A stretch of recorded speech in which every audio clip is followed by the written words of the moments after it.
ചോദിക്കേണ്ടത്? ഞാൻ നിന്റെ ഇളതൊക്കെ തന്നെ. പിന്നെ എന്നാലും പറഞ്ഞ ഒരു അനുസരണ വേണ്ടേ? എന്താണ് നീ കാണിക്കണത്? ഇടയ്ക്ക് ഞാൻ ഈ പാത്രം ഒന്ന് കഴുകിക്കോട്ടെ. പാത്രം കഴുകിക്കോട്ട്, ഒന്ന് തറ തുടച്ചോട്ട്, ഒന്ന് ചോറ് വച്ചോട്ട്. അളിയ ബാക്കിയുള്ളതിനെ ഒരു ശ്രദ്ധയില്ല. അളിയൻ കൂടെ ഇങ്ങനെ ആയ എന്തോന്നാണ്? ഞാൻ എന്ത് ചെയ്യണെന്നാ? ഒന്നുമില്ല. വാല് പോകുമ്പോ ഞാൻ അവിടെ കിടക്കല്ലായിരുന്നോ? കിടക്കായിരുന്നു. എന്നും രാവിലെ എണീക്കുന്ന ആൾ അവിടെ കിടന്നു. അല്ല, ഇന്നലെ രാത്രി കിടന്നപ്പോ ലേറ്റായി. അപ്പൊ ഞാൻ വിചാരിച്ചു രാവിലെ എണീക്ക് കിടന്ന് ഉറങ്ങാൻ വിചാരിച്ചു. ഉറങ്ങയല്ല, അളി ചേച്ചി തലവേദന എടുത്ത് കിടക്കായിരുന്നു എന്നാണ് പറഞ്ഞത്. ഓ, അതാണ് ഞാൻ വിളിച്ച് ചെണീക്കാത്തത് അല്ലേ? തലവേദന കിടക്കായിരുന്നു. ഇപ്പൊ എങ്ങനെ തലവേദന മാറിയത്? ആര് പറഞ്ഞ് മാറിയെന്ന്? അപ്പൊ തലവേദന മാറിയില്ലേ?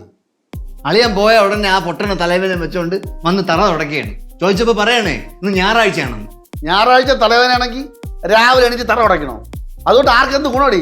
ഇല്ല, കഴിഞ്ഞ ആഴ്ച തന്നെ തലവേദന എടുക്കണമെന്ന് പറഞ്ഞോണ്ട് മൂക്കി കൂടെ ചോര ഏൽപ്പിച്ചോണ്ട് നിന്നത്. എടി, നീ നമ്മളൊക്കെ കുഴപ്പത്തിലാക്കൂടി മുട്ടപ്പട നമ്മളെ. എന്റെ ബാലു, ഞാൻ അവിടെ തലവേദന എടുത്ത് കിടക്കായിരുന്നു. ആ സമയത്ത് ലച്ചു അങ്ങോട്ട് കയറി വന്നു. അപ്പൊ ഞാൻ അവളോട് പറഞ്ഞ ആ പാത്രം ഒന്ന് കഴിവൊക്കെ. ഇങ്ങനെ അവള് പാത്രം കഴിയിട്ടുണ്ടോ എന്ന് നോക്കാൻ വേണ്ടി ഞാൻ ഇങ്ങോട്ട് വന്നപ്പോ അവളെ കാണാനില്ല. അതോ പറഞ്ഞു ഫോണും കെട്ടിപ്പിടിച്ചോണ്ട്. കൊച്ചനും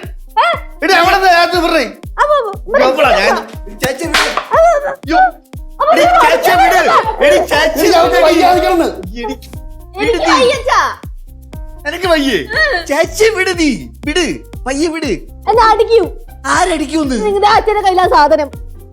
എടി, അവക്ക് പയ്യാ നിക്കേണ. നീ കുലുക്കാതെ വിട്. നീ വീട് അവളായിട്ട് കുലുക്കാതെ. എന്തോന്ന് നിങ്ങക്ക് രണ്ടുപേർക്കും? ശരിക്കും എന്താണ് പ്രശ്നം? എനിക്കെങ്ങനെ അറിയാം? എന്തോന്ന് രണ്ടുപേർക്കും? നിന്നെ പാത്രം കഴുകാൻ വേണ്ടി ഏൽപ്പിച്ചാണാ? ആണാ? എന്നിട്ട് നീ എവിടെ പോയത്? ഞാൻ അവിടെ ഇവിടെ നിക്കുന്നുണ്ട്. നീ അവിടെ ഇവിടെ നിക്കണ്ടടി. നീ കുഴിപ്പള്ളത്ത് പോ. കുഴിപ്പള്ളത്താ? കുഴിപ്പള്ളത്ത് ഞാൻ പോവാം. പക്ഷെ ഇടയ്ക്കിടയ്ക്ക് എന്നെ പൈസ മേടിക്കാറില്ലേ? അതൊക്കെ ഞാൻ കണക്ക് എഴുതി വെച്ചിട്ടുണ്ട്. അതിങ്ങ് തിരിച്ച് തന്നിട്ട് ഞാൻ കുഴിപ്പള്ളത്ത് പോയിക്കോളാം. ഇടയ്ക്കിടയ്ക്ക് നിന്റെ അടുത്തുനിന്ന് പൈസ മേടിക്കാറുണ്ട്. ഓ, അങ്ങനെയാണല്ലേ? പറ. ആർക്കറിയാം? ചുമ്മാ കള്ളം പറയണ്. വേലക്കള്ളി ചുമ്മാ കള്ളം പറയണ്. ദൈവമേ, അച്ഛനാമ കള്ളം പറഞ്ഞു. ഞാനൊന്നും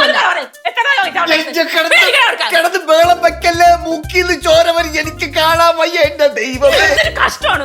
നീയാണോ പ്രശ്നം ഉണ്ടാക്കണത്? എടി, നീ എന്തിനടി കിടന്ന് ചാടിത്തുള്ളി? നിനക്ക് അനങ്ങാൻ പാടില്ലടി. നിനക്ക് അസുഖമില്ലടി. എന്ത് നിങ്ങളുടെ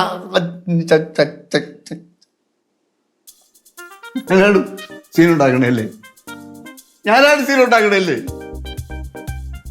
ഇനി ഒരിക്കൽ കൂടെ നിന്റെ ബുക്കിന്ന് ചോര വന്നോട്ടല്ല. കാണാൻ ശ്രീകുട്ടൻ കാണൂല. ശ്രീകുട്ടൻ പിന്നെ ഇവിടെ നിൽക്കൂല. ശ്രീകുട്ടൻ പോയിക്കൊണ്ടെങ്കിൽ അറിയാമോ നിനക്ക്?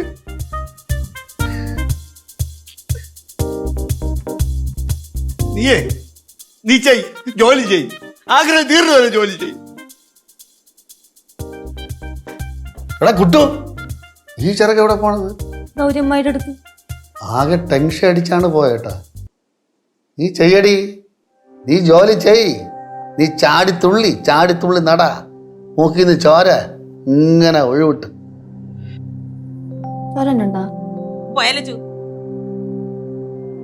ഒരു പണിയും ചെയ്യൂല. നിന്റെ മൂക്കിന്ന് ഞാൻ പറയണില്ല, തന്തയായിപ്പോയി.